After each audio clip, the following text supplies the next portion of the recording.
This is the Cuisinart chopper. It's great for small tasks when you're working in the kitchen. It's simple and easy to use.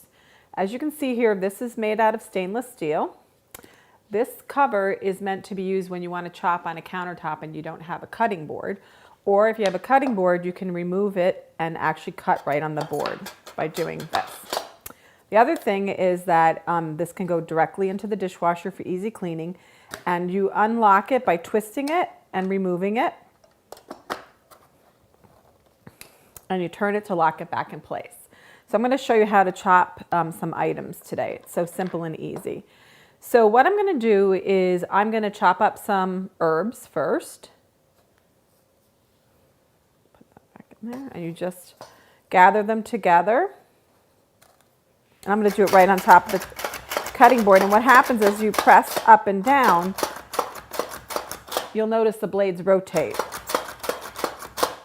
And then you can see how nicely that's chopped. I could do it a little bit more if I want it finer.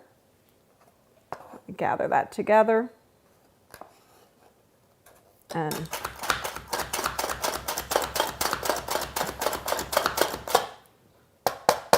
you can see how quickly and easily you get beautifully chopped herbs. Now, if I wanted to, I can actually add some onions and chop onions and mix it right in with the herbs.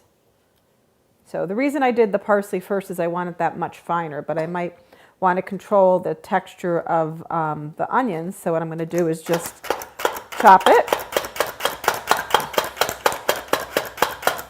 very quickly.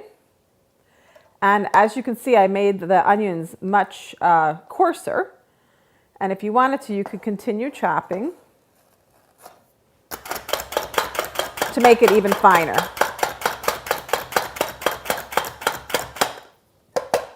So there you have it.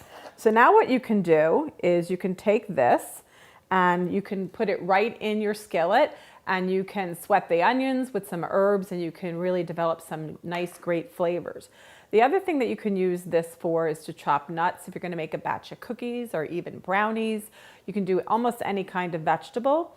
And, you know, for instance, if you're going to make like maybe a little bit of tuna fish salad and you need, like I said, some onions or celery or an herb, you can chop it up really quickly and easily. And then you disassemble the chopper and you put it right in the dishwasher for easy cleanup.